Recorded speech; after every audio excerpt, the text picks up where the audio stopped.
This program is dedicated to the memory of Walt Disney. In 1971, his love for America inspired the creation of the Hall of Presidents, a place to celebrate the optimism and goodwill he saw at the heart of the American story.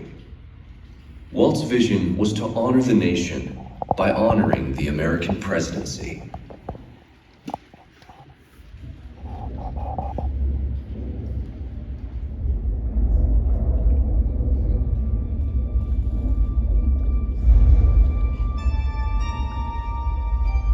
It is 1783, and the smoke is clearing in the wake of the Revolutionary War.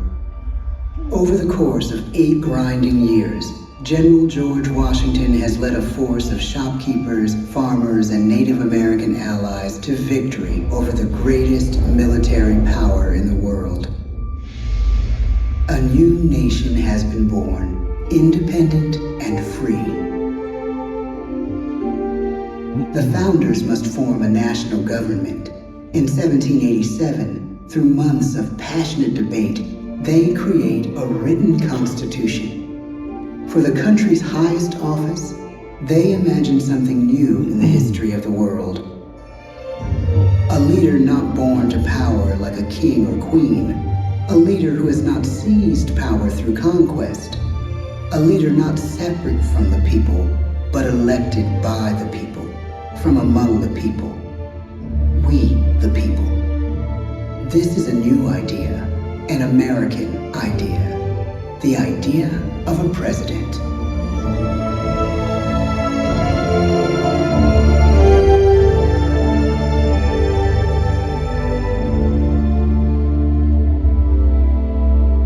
The people don't know exactly what a president will be, but there is little doubt who it will be. George Washington's stature and bearing have marked him as a leader. His integrity has made him a great one. Washington knows that many generals who have led successful revolutions make themselves dictators or kings. Instead, he steps down from power and retires to his home, Mount Vernon. The world takes note, and George Washington becomes the symbol of American ideals. In the first presidential election, it's Washington by a landslide. The only doubt seems to be his own. He writes, "Integrity and firmness is all I can promise. Integrity and firmness is exactly what we need." Everything he does as president will set a model for his successors. His final act may be the most important of all. After 2 terms, with no term limit in the Constitution, and amid overwhelming support to stay in office, he steps down once again and hands power back to the people. He wants us to speak, to elect a new president. During the early years of the Republic, we choose leaders as different as Thomas Jefferson, John Adams, and Andrew Jackson. Elections are often bitter. Each president stands at that fiery intersection where personal character meets the challenges of the times. Some call the presidency a glorious burden. Jefferson calls it a splendid misery. We, the people, must choose well. We elect 15 presidents before the course of history brings us to the edge of a crisis like no other. A nation born of freedom still permits slavery. As the country pushes west, will new states be slave or free? The question produces bitter conflict. The issue rocks the election of 1860 and brings Abraham Lincoln onto the national stage. The tall, lanky, some say uncouth candidate from Illinois is a master of words at a time when speeches are printed in full for people to read. A house divided against itself cannot stand, he has said. With Lincoln's election, the House does indeed divide. Civil War. 11 states secede. secede from the Union. The war becomes a defining passage in the American story. The president's own inner strength and depth of character changed the course of history.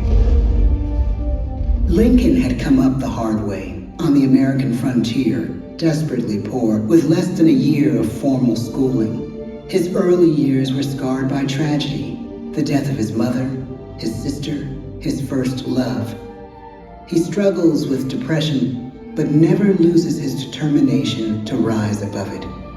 He once said he's driven by a desire to leave the world a little better place for having lived in it. The war rages.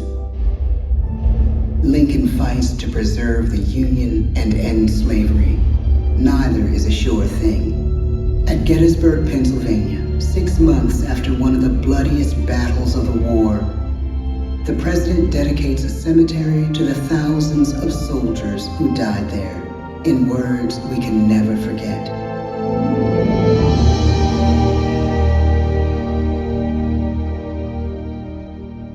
"Fourscore-and-7 years ago, our fathers brought forth on this continent a new nation, conceived in liberty and dedicated to the proposition that all men are created equal.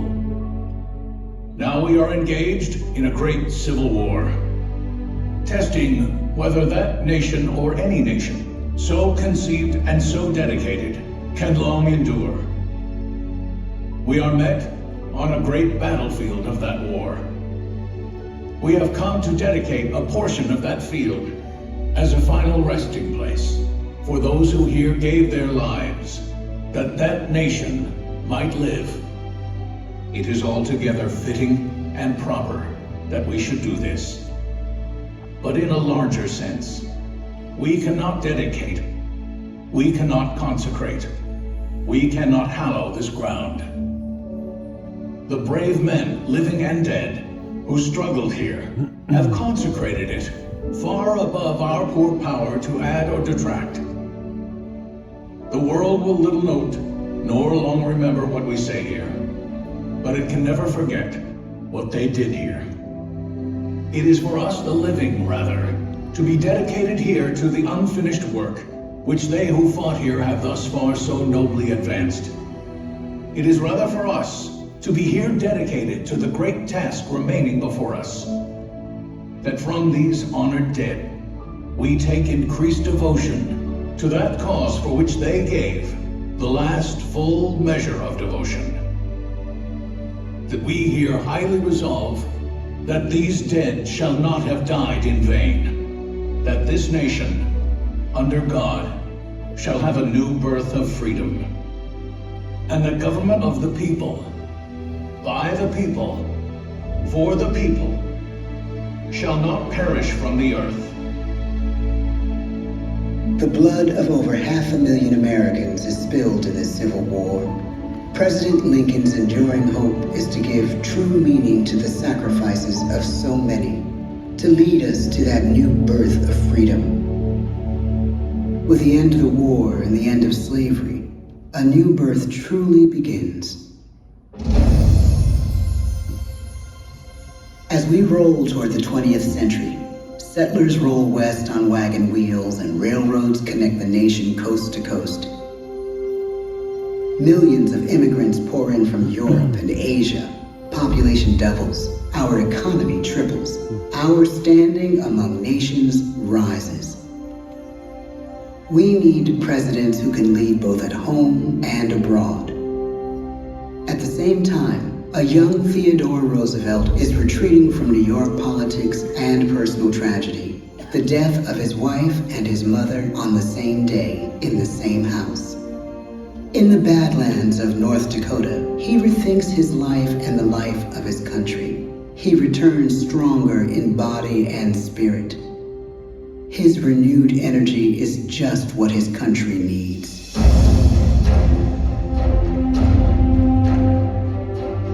American industry is booming, but social tensions are rising. A progressive movement is bubbling up, pushing for change, and change is needed in the working working and living conditions in cities. The gap widens between rich and poor. The demand for change grows stronger. Teddy Roosevelt is a knight on a crusade. He speaks with force and vitality in clear terms that make colorful headlines at a time when mass-market newspapers have become the new media. To define his foreign policy, he borrows a phrase from an African proverb: speak softly and carry a big stick. But his greatest accomplishments are made at home. He breaks up giant monopolies, protects workers' rights, and calls for a square deal for all Americans, rich and poor, capitalist and wage earner. And a square deal for every man and every woman in the United States. He calls on America to be as great as the natural grandeur of its lands.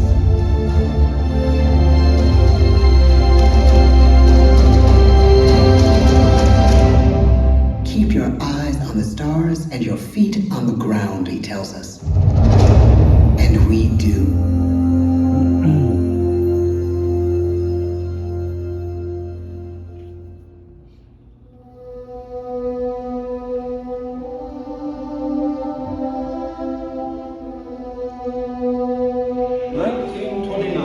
The bottom fell out of the market. 12 million unemployed. The bread lines and the soup. The results of the 1932 election now appear. When we elect our 32nd president, it is the worst of times. The course of history and the course of one president's life again shape a turning point in our national destiny. Franklin D. Roosevelt, paralyzed by polio, knows how to restore the faith of a people paralyzed by the Great Depression. I believe in practical explanation and in practical policy. He has found the inner strength his countrymen now need. He speaks to us like a friend, a neighbor. His optimism is contagious, his voice perfect for the latest breakthrough medium, radio. He calls us to believe we have nothing to fear but fear itself.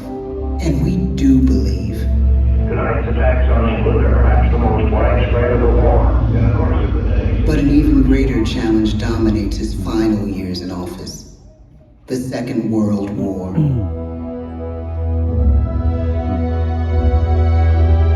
We must be the great arsenal of democracy. This is an emergency as serious as war itself. We stun the world with our production. When bombs fall on U.S. troops in Pearl Harbor, he calls us to fight on the war front and sacrifice on the home front.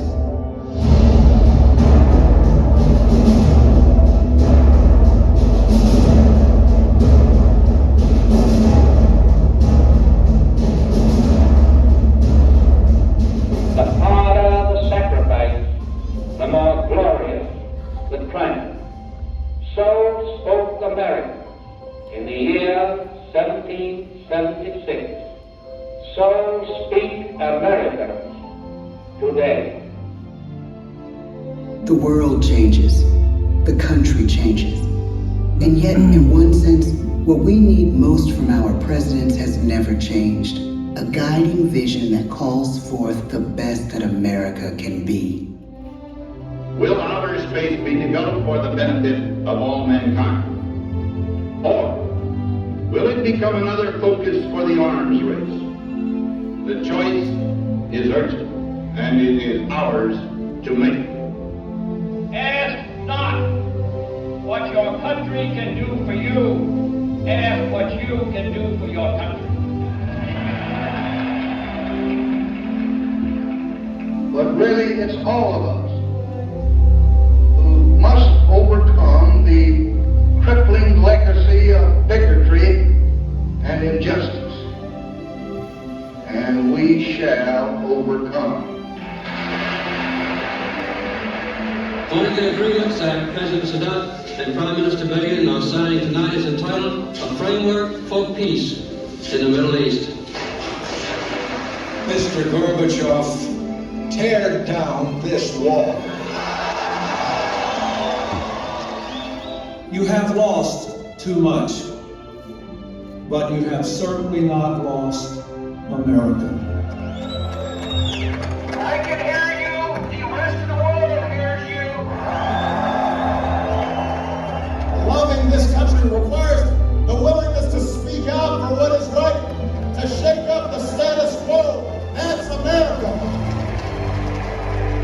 Our presidency is no longer just an idea. It is an idea with a proud history.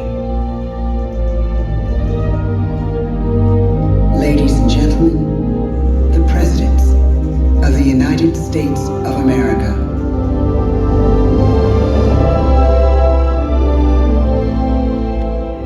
George Washington, John Adams, Thomas Jefferson, James Madison, James Monroe, John Quincy Adams, Andrew Jackson, Martin Van Buren, William Henry Harrison, John Tyler, James K. Polk, Zachary Taylor, Millard Fillmore, Franklin Pierce, James Buchanan, Abraham Lincoln, Andrew Johnson, Ulysses S. Grant, Rutherford B. Hayes, James A. Garfield, Chester A. Arthur, Grover Cleveland, Benjamin Harrison, William McKinley, Theodore Roosevelt, William Howard Taft, Woodrow Wilson, Warren G. Harding, Calvin Coolidge, Herbert Hoover, Franklin D. Roosevelt, Harry S. Truman, Dwight D. Eisenhower, John F. Kennedy, Lyndon B. Johnson, Richard M. Nixon, Gerald R. Ford,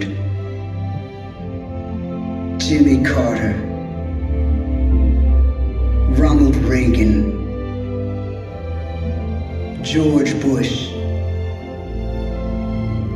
Bill Clinton, George W. Bush, Barack Obama, Donald Trump.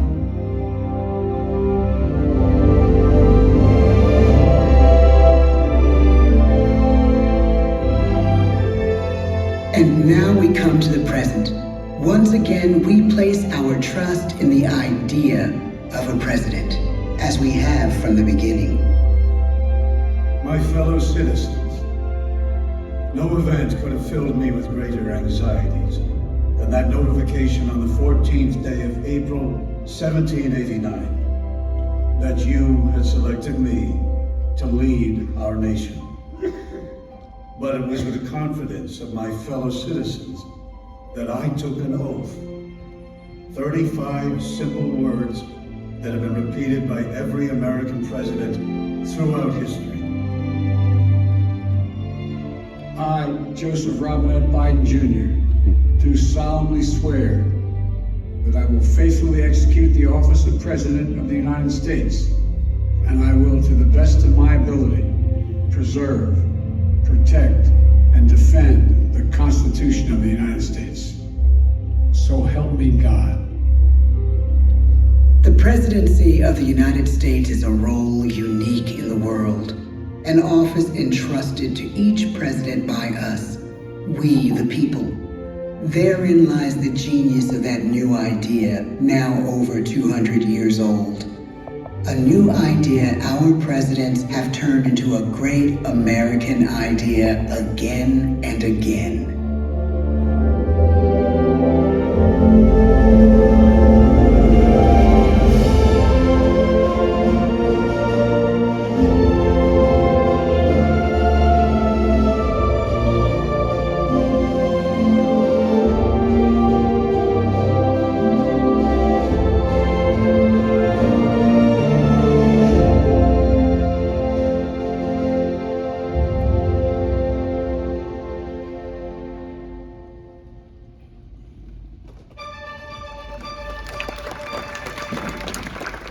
This concludes our presentation. Please gather all your personal belongings and exit to the doors to your right side.